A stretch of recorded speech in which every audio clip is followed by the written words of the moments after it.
sir. Doon lang po sila. O, dito kayo. Dito kayo.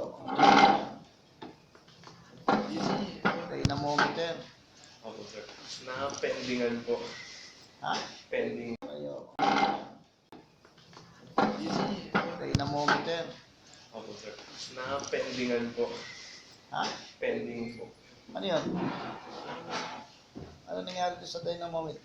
Na-propose nyo na? Opo, na-propose. Pero Sabi? pending pa po, sir. Dahil, Dahil hindi pa po namin sure yung makasira po ng Mga hinahanap po po silang information. informations po. anong hinahanap?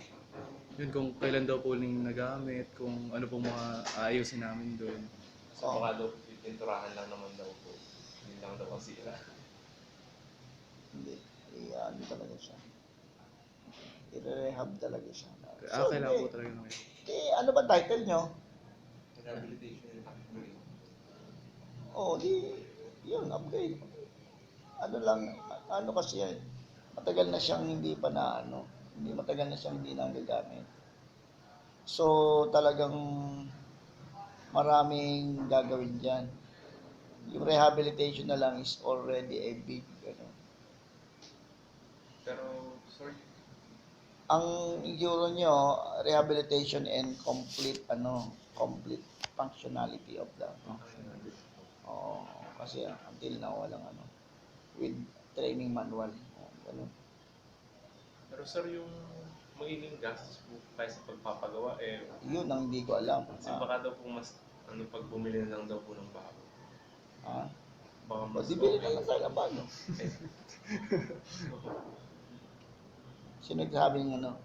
Sino nagsabi na baka mas maano pang Tanong lang din po sa amin ng mga panel. Oo. Baka po, Yun nga. Hindi ako nakapagsayang, hindi ako nakapag. ang tinatanong po sa amin, sir, yung mga specific daw pong mga sira. Yung mga hindi gumagana sa doon. Hindi ko na rin alam yung specific na sira eh. Kasi hindi pa nga yan hindi pa talaga siya. Ang una, sige, isulat nyo yung yung specific niya sira, yung hindi na calibrated yung mga meters. Hindi calibrated mga meters. Mga meters. Oo, meters are not calibrated anymore. Tapos, yung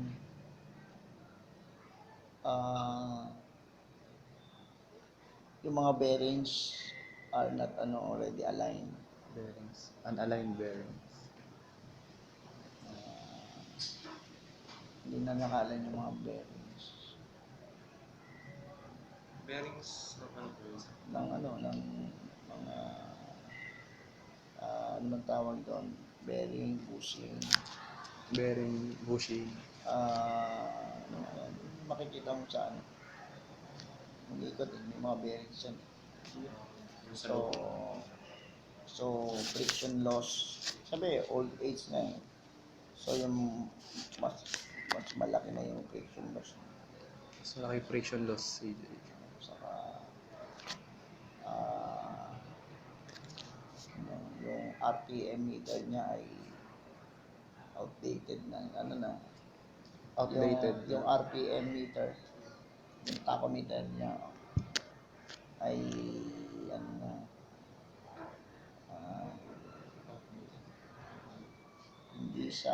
hindi siya calibrated o outdated, hindi na calibrated,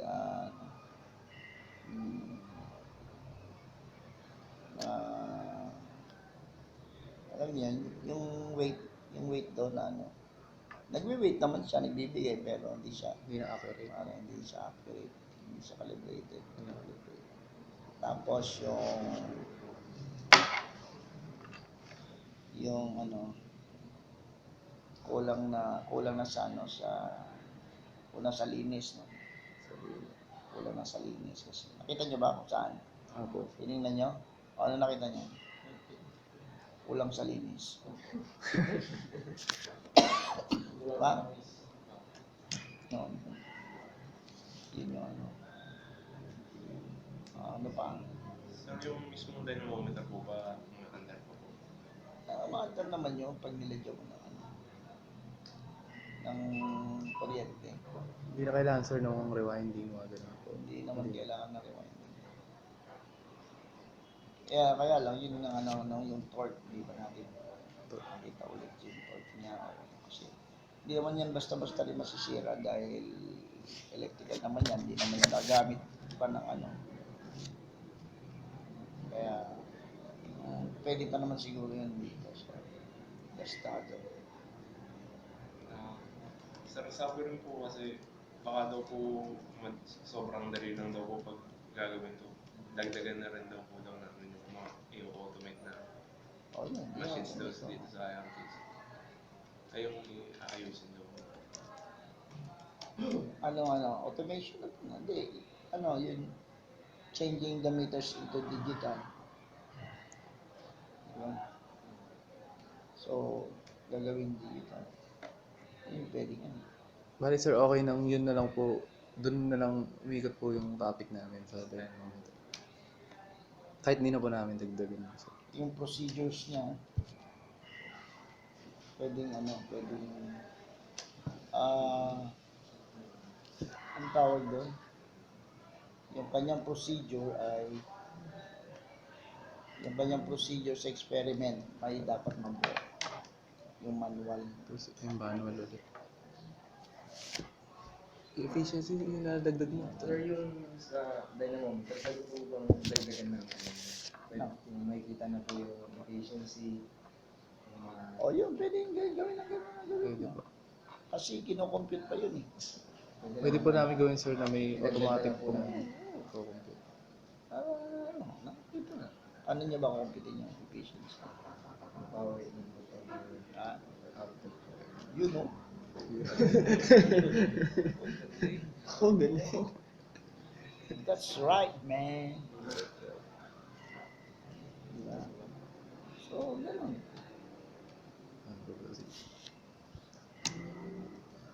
Kaya kailangan ay yun, nakita niyo kung saan niyo, di ba?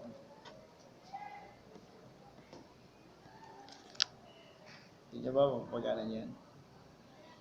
Kaya Yung namin yan sir. procedure, kailangan manual, kailangan magkaroon ng manual. Oo. Manual of operation manual of operation, pangalawa, experimental item. Manual operation, experimental item. Ano po yung experimental item? Pag may experiment kayo, makita nyo ito. Ito yung number 1 niya. Ito. Sa experiment nito, kukunin yung speed o ito yung procedure. Connecta nito, ganito. Mga nasa laman. Diba? Yan ang laman mo. Diba?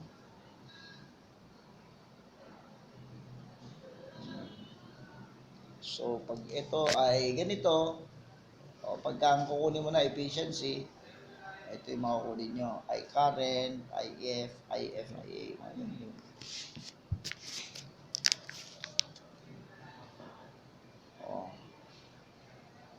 Ilan na yan? Dami na? Opo, mga 5 na. Okay.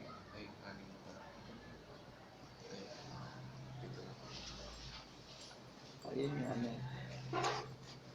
yun yung isang pwede na. Nasa niya. Okay na gusto. Kung kayo po paano na sir ma-approve.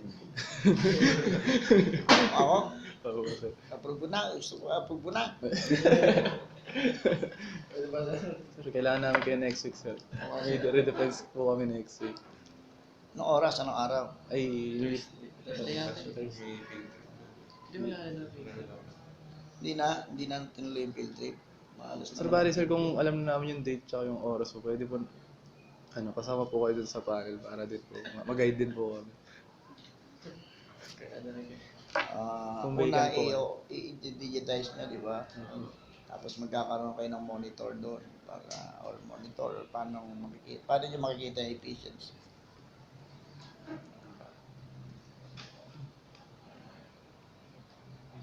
Maybe, yung mga naiisip mong ano, kanina. Oo, mga torque. Yun.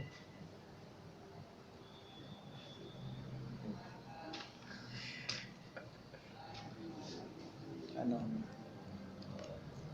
dapat malaman mo.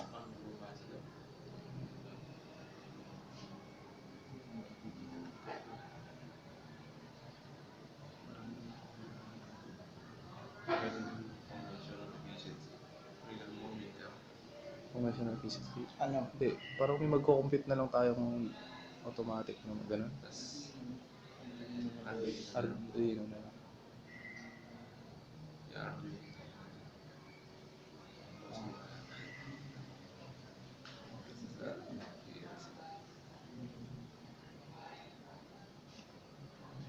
ganun. Kaya nyo ganun. Kaya Ganun. na namin. Galingan nyo ha. Opo, sir. Sino advisor nyo? Si ma'am daw po mamimili ng Si ma'am. Ano ba? Di ba sila mag-uusap-usap? Yung mga panelists ng Ay, panelist po pala mamimili. Sino? Mamimili po sila nung anong gusto po nilang yeah.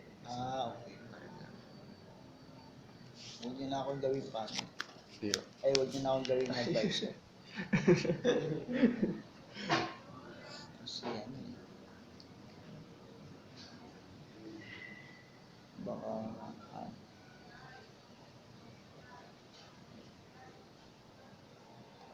galingan nyo pag ano.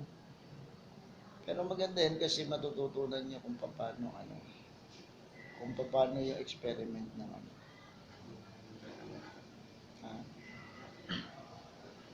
Kung paano mag-experiment ng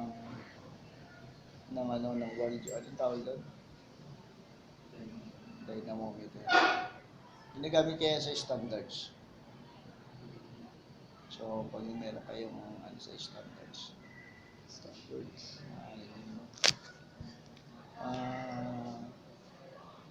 Makukuha niyo yun.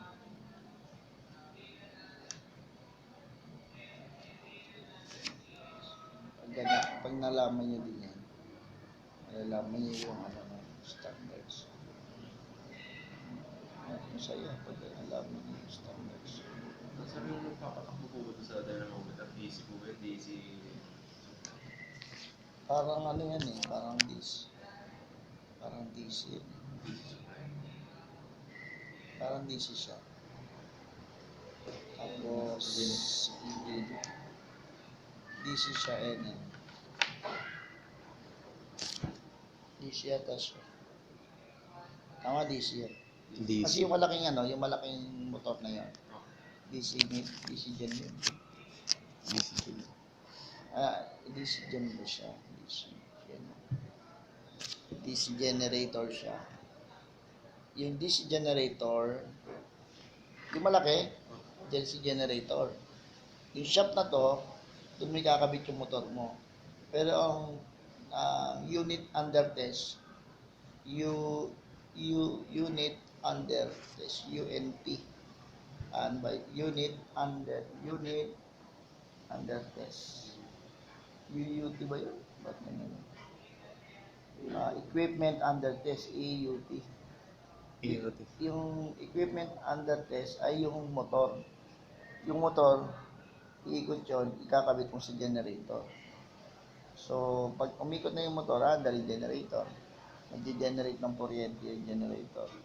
Loadan yon para malaman mo kung kasi bibigay yung ikot nito anong response nito. Kung anong torque ang kaya nito lahat. So, makikita yung torque doon, yung RPM ng torque, saka yung ano ba yun? Ano ba yung nakikita doon? RPM saka bigat, di ba? Kilowatt yung force weight meter yan, di ba? So yun ang nakikita doon. The RPM and the ito yung mga distance na may measure yun. So maganda yun kapag nakita niyo yung ano niya. Okay?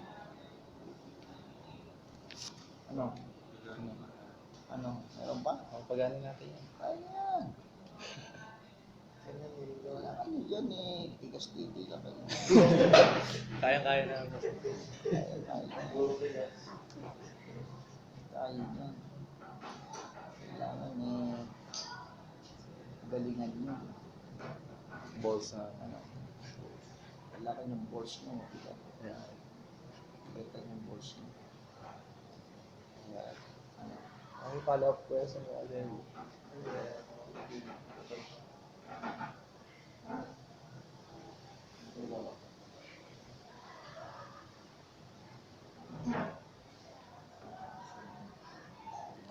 so yun ang tanong sa inyo kung ano. Ayun na yun. Basta,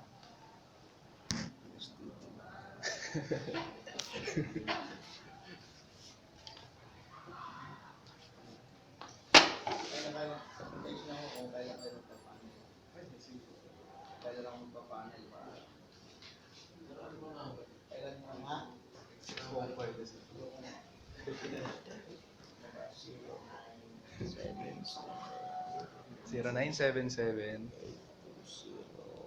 820 1840.